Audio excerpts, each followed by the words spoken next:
ইতালিতে বনি আমিনকে মারধরের ভিডিও ভাইরাল, সোশ্যাল মিডিয়ায় তুমুল আলোচনা। সামাজিক যোগাযোগ মাধ্যমে ব্যাপক আলোচনার জন্ম দিয়েছে বিতর্কিত অনলাইন অ্যাক্টিভিস্ট বনি আমিনকে মারধরের একটি ভিডিও। ইতালিতে ধারণ করা বলে দাবি করা ওই ভিডিওটি ছড়িয়ে পড়ার পর থেকে ফেসবুক, ইউটিউব সহ বিভিন্ন প্ল্যাটফর্মে শুরু হয়েছে তুমুল আলোচনা ও প্রতিক্রিয়া।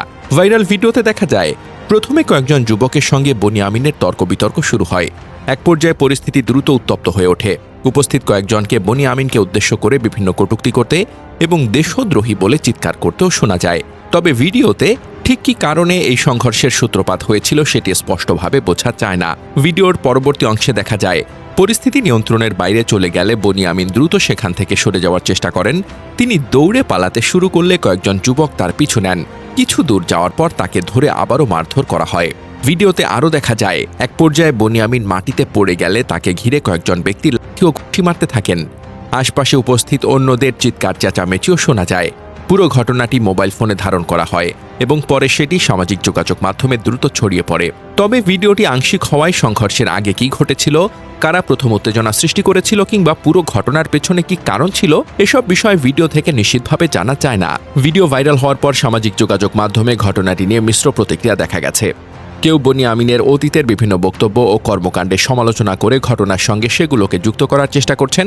আবার অনেকেই মত প্রকাশ করেছেন, কোনো মতবিরোধ বা রাজনৈতিক বিরোধ থাকলেও আইন নিজের হাতে তুলে নিয়ে কাউকে শারীরিকভাবে আক্রমণ করা গ্রহণযোগ্য নয়। এদিকে এ ঘটনার বিষয়ে বনি আমিন বা ইতালির স্থানীয় আইনশৃঙ্খলা বাহিনীর পক্ষ থেকে আনুষ্ঠানিক কোনো বিস্তারিত বক্তব্য প্রকাশিত হয়েছে কিনা তা এখনও স্পষ্ট নয়।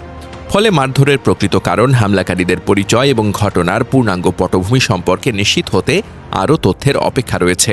অর্থাৎ ভিডিওটি সামাজিক যোগাযোগ মাধ্যমে ব্যাপক আলোচনার জন্ম দিলেও কেবল এই ভিডিওর উপর ভিত্তি করে পুরো ঘটনার কারণ বা দায়কার সে বিষয়ে নিশ্চিত সিদ্ধান্তে পৌঁছানো সম্ভব নয়। তদন্ত বা সংশ্লিষ্ট পক্ষের বক্তব্য সামনে এলে পুরো ঘটনাটি আরও পরিষ্কার হবে। জানা যায়, বনি আমিনকে ঘিরে বিতর্ক নতুন নয়। বিভিন্ন সময় তার ভিডিও ও ফেসবুক পোস্ট নিয়ে সামাজিক যোগাযোগ মাধ্যমে ব্যাপক আলোচনা হয়েছে। বিশেষ করে 5 আগস্টের রাজনৈতিক পট পরিবর্তনের পর তার রাজনৈতিক অবস্থান নিয়ে সমালোচনা বাড়ে। সমালোচকদের অভিযোগ, তিনি সে সময় জামায়াতে ইসলামীর বিভিন্ন বক্তব্য ও কর্মকাণ্ডকে তুলনামূলক বেশি গুরুত্ব দিয়ে প্রচার করতেন। তবে সমর্থকদের দাবি, তিনি কেবল নিজের রাজনৈতিক বিশ্লেষণই প্রকাশ করেছেন। এছাড়া বেগম খালেদা জিয়ার শারীরিক অবস্থা নিয়েও বনি আমিনের কিছু বক্তব্য বিতর্কের জন্ম দেয়।